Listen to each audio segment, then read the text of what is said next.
Hello everyone, welcome to my channel. तो बिना किसी देरी के शुरू करते इस ड्रामा का हिंदी एक्सप्लेनेशन का एपिसोड 3। एपिसोड के स्टार्टिंग में हम देखते हैं कि नैन्सी आग लगने की वजह से बहुत ही ज्यादा डर जाती है और फिर जैसे इसके मुंह से हेल्प की आवाज निकलती है तो ये आवाज जुआन तक पहुंच जाती है और वो तुरंत ही टेलीपोर्ट होकर वहाँ पर पहुँच जाता है। ये छुप छुप के सीसी देख रही होती है कि तभी वो सोचती है कि ये लड़का अचानक से कहाँ गायब हो गया। जुआन तो पहुँचाया था नैन्सी के पास और इतने से गुंडों को तो ढेर करना उसके लिए बहुत ही आसान बात था।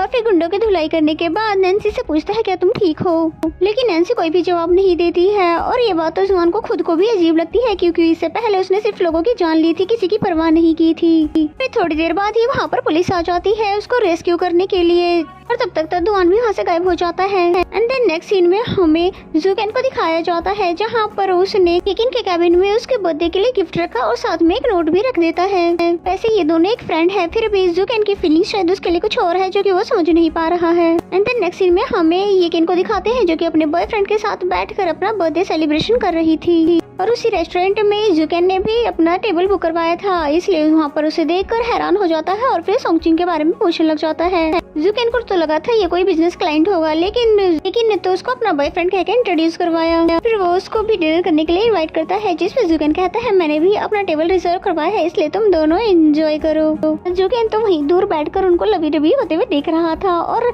ने भी वही सेम नेकलेस गिफ्ट किया था कि जुकेन कैबिन में रख कर आया था। और ये सब देखकर तो बेचारा जुकेन सह नहीं पाता और चला जाता है। एंड देन नेक्स्ट सीन में हमें पुलिस स्टेशन का सीन दिखाया जाता है जहाँ पर नैन्सी से सारी डिटेल ली जाती है, जहाँ पर नैन्सी बताती है कि मुझे किसी लंबे लड़के ने बचा लिया था, नहीं जानती कि वो कौन है पर कोई फरिश्ता ही होगा। इसमें पुलिस वाले ने बोला कि हम तुम्हारे लिए उसे ढूंढ देंगे, कम से कम उसको तुम थैंक यू कह देना। नैन्सी ने बोला नहीं नहीं इसकी कोई जरूरत नहीं, मैं उसे नहीं जानना चाहती थी। पुलिस वाले को तो खुद भी उसे अप्रिशिएट करना था इतना अच्छा सिटीजन होने का। और फिर नैन्सी जैसे ही अपने घर पर पहुंचती है तो उसे पता चलता है उसकी कीज गायब है, लेकिन डोर ओपन था, यानी कि कीज जो है जुआन चुरा कर ले आया था। और फिर जुआन बोलता है कि अगर मैं चाबियां नहीं चुराता तो क्या तुम्हारे इसके सामने खड़ा होकर इंतजार करता क्या। नैन्सी ने पूछा कि तुम अचानक से कहाँ पर गायब हो गए थे, जिस पर जुआन ने उसको पैसों से भरा हुआ बैग दिखाया। फिर कहता है तुमने मुझे अचानक से जो बुला लिया था इसलिए मुझे पैसे लेने गए तो वापस जाना ही था।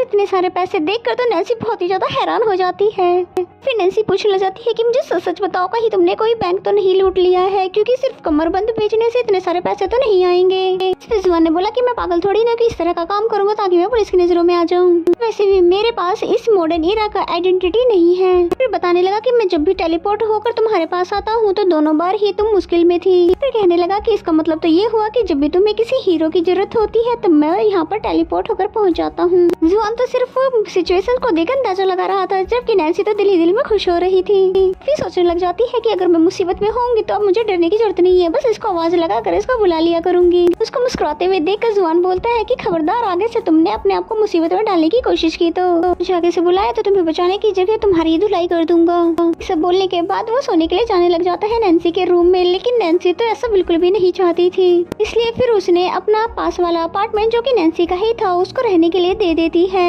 फिर उसे बताती है कि ये तुम्हारा टेम्परेरी शेल्टर है, मैं तुमसे यहाँ पर रहने के लिए रेंट तो नहीं लूंगी पर मेरी कुछ शर्तें हैं। वो शर्तें ये है कि जब जब मेरी मॉम मेरे साथ होगी तो तुम मेरे पास नहीं आओगे, तुम कितनी बड़ी प्रॉब्लम में क्यों ना हो तुम उनको अपनी आइडेंटिटी कभी नहीं बताओगे। जिसपे जुआन ने मजे से कहा कि तुम भूल रही हो शायद कि मैं नहीं बल्कि तुम मेरी होस्टेज हो, इसलिए भला मैं तुम्हारी बातें क्यों मानूं, और तुम चाहती हो कि मैं तुम्हारा ये वाला सीक्रेट रखूं तो तुम्हें मेरी और भी बातें माननी होगी। इसमें नैन्सी उसकी बात नहीं मानती तो जुआन उसके रूम में वापस जाने वाला था तो बेचारी नैन्सी को भी मानना ही पड़ता है और उससे उसकी शर्तें पूछने लगती है, जिसमें जुआन ने बताया कि तुम्हें मुझे 3 टाइम का खाना देना होगा और मुझे सोते हुए तो बिल्कुल भी डिस्टर्ब नहीं करना है, और हाँ मुझे एक स्मार्टफोन भी चाहिए। इसमें तो बेचारी नैन्सी घबराई जाती है कि तुम्हें स्मार्टफोन के बारे में कैसे पता चला, जिसपे जुआन ने बोला कि मैं कोई फेक एजेंट हूँ ना कि कोई बेवकूफ, मुझे अगर यहाँ से वापस जाना है तो मुझे उसके लिए स्टडी करनी होगी, मुझे बुक से ज्यादा इंटरनेट से आइडियाज मिल सकते हैं। फिर बेचारी नैन्सी को भी उसकी सारी बात माननी पड़ती है और फिर जाने लगती है, तभी उसे रोक कर जुआन बोलता है कि ये बताओ कि तुम्हें आज आग से कैसे डर लगा, जिस पे नैन्सी ने बताया कि जब मैं मिडिल क्लास में थी तो मैं एक जगह पर ट्रैप हो गई थी जहाँ पर आग लग गई थी, से ही मुझे आग से डर लगने लग गया है और मैं पैनिक होकर अपना कंट्रोल खो देती हूँ, लेकिन मैं तब तक ठीक रहती हूँ जब तक मैं आग के पास नहीं जाती, मैं इसलिए अवॉइड करती हूँ आग के पास जाने, जैसे कि कुकिंग ना करना और बर्थडे पे कैंडल ब्लो ना करना। इससे पहले तो जुआन खामोशी से इसकी बातें सुनने लगा और फिर कहते हुए चला जाता है कि अच्छा मुझे तुम्हारी एक और वीकनेस पता चल गई। नैन्सी ने अपनी मॉम को वीडियो कॉल करके बताया कि मेरा जॉब में सिलेक्शन हो गया है, जिसपे उसकी मॉम भी बहुत ज्यादा खुश हो गई। फिर कहती है इसलिए जब मैं वापस आ जाऊंगी तो हम दोनों मिलकर इस ओकेजन को सेलिब्रेट करेंगे। देन नैन्सी ने उसके लिए स्मार्टफोन लेकर खरीद के रख दिया था और साथ में एक स्टिकर भी रख दिया था, पर उसको उस फोन पे लगे लड़कियों के स्टिकर पसंद नहीं आते।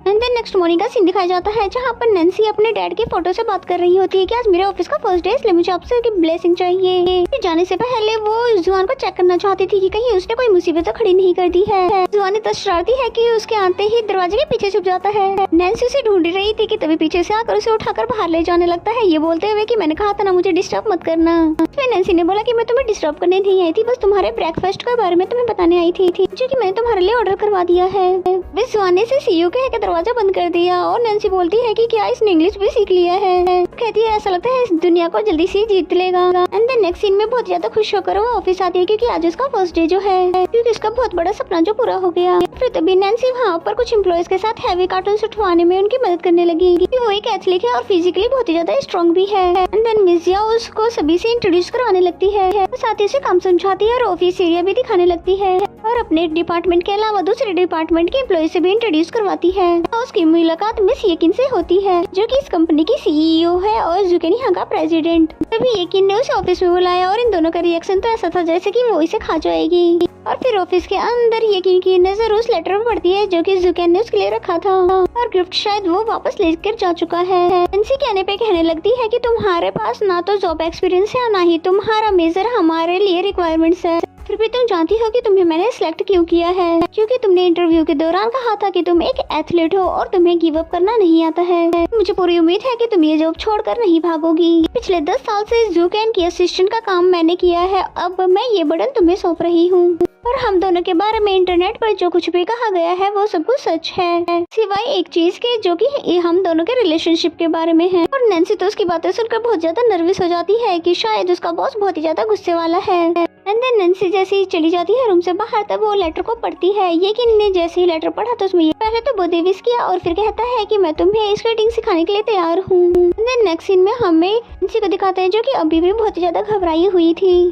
और फिर नैन्सी ने उससे जुकेन के बारे में पूछा, जिसमें उसने बोला कि तुम्हें टेंशन लेने की कोई भी जरूरत नहीं है, यानी कि हमारे बॉस अगर किसी का काम पसंद नहीं आता है तो उसको पहली ही बार में फायर कर देते हैं और डांटा चिल्लाना नहीं आता, इसलिए बेफिक्र होकर अपने काम पर फोकस करो। और फिर ऑफिस से जाते हुए भी बहुत ही ज्यादा वरीड थी, इसलिए उसकी कलीग्स उसको समझाने लगी कि आज तुम्हारा फर्स्ट डे था इसलिए थोड़ा प्रेशर तो जरूर होगा, लेकिन तुम परेशान मत हो, आगे सब कुछ ठीक होगा। तुम हैप्पी होकर अपनी फ्रेंड्स के साथ इस ओकेजन को सेलिब्रेट करो। और ये आइडिया तो नैन्सी को भी अच्छा लगता है क्योंकि मॉम तो सिटी से बाहर थी, इसलिए फोन करके वो सीसी से पूछने लग जाती है डिनर के लिए। लेकिन उसने भी ये कहकर मना कर दिया क्योंकि मुझे ट्रेनिंग करनी है न्यू ट्रेनर के साथ, लेकिन अगली बार तुम्हें ज्वाइन जरूर करूंगी। अब सीसी तो नहीं आई लेकिन उसको जुआन का ख्याल जरूर आया और फिर खुद से ही सोचती है कि नहीं इस डेविल को क्यों बुलाऊं खाने पे। एंड देन नेक्स्ट सीन में हमें जुआन को दिखाते हैं जिसे वापस जाने का कोई भी रास्ता नहीं मिल रहा था। वो सोच ही रहा था कि पता नहीं कब तक मैं इस लड़की का बॉडीगार्ड बनकर रहूंगा। एंड देन नैन्सी को दिखाते हैं जो कि रेस्टोरेंट में आकर बहुत सारा फूड ऑर्डर करवा देती है क्योंकि उसे ये ओकेजन अकेले ही सेलिब्रेट करना था। और फिर मजे से बैठकर यहाँ पर डिनर करने लग जाती है कि तभी उसे एक लवी डवी कपल को देखते ही बोलती है कि गॉड मेरा माउथ वाइप करने वाला कब आएगा और कितना वेट करना होगा। और ये बात हमेशा की तरह जुआन के आगे पहुँच जाती है और वो टेलीपोर्ट होकर उसके पास आ जाता है। उसे अचानक से देख के डर जाती है और फिर कहा अगर तुम्हारे पास माउथ वाइप करने वाला कोई नहीं है तो इसमें मेरा क्या कसूर है, मुझे क्यों डिस्टर्ब कर दी, और मैंने कहा था ना मैं तुम्हारी अगली बार कोई भी हेल्प नहीं करूंगा। ये कहते वो वहाँ से जाने लगता है लेकिन वो जा नहीं पा रहा था। चारा को जोर का हेडेक होने लगा और कानों में नैन्सी की आवाजें ही गूंज रही थी, इसलिए वो समझ जाता है कि मिशन कंप्लीट किए बिना वो यहाँ से नहीं जा सकता, इसलिए मजबूरन उसे भी नैन्सी की माउथ को वाइप करना पड़ता है और फिर जाकर उसको रिलीफ मिलता है और फिर फौरन से उसका माउथ वाइप करके वहाँ से चला जाता है। और ये सब देख कर तो नैन्सी बहुत ज्यादा हैरान थी और वापस जाते समय भी उसे बहुत ही ज्यादा एम्बेरसमेंट फील हो रहा था। कहने लगी कि ये सब कुछ हो क्या रहा है, ओह गॉड मेरे तो सिर में ही दर्द हो गया, ये तो मेरी हेल्प करे। इस बार उसका कोई इंटेंशन तो नहीं था ऐसा, फिर भी जुआन इस बार भी पहुंच आया। नैन्सी कहने लगी प्लीज मुझे माफ कर दो, मैंने ये सब कुछ जानबूझ के नहीं किया, आई प्रॉमिस मैं तुम्हारी सारी बातें मानूंगी। लेकिन इस बार उसने बहुत प्यार से उसका सिर अपने शोल्डर पर रख लिया। और फिर इसी सीन के साथ ये एपिसोड यहीं पे खत्म हो जाता है। तो मेरा एक्सप्लेनेशन अगर आपको अच्छा लगता है तो वीडियो को लाइक करें और चैनल पर नए हो तो चैनल को प्लीज सब्सक्राइब करें और बेल आइकन को जरूर प्रेस कर ले ताकि आने वाले सभी वीडियो के नोटिफिकेशन आ जाए। तो मिलते हैं नेक्स्ट एपिसोड।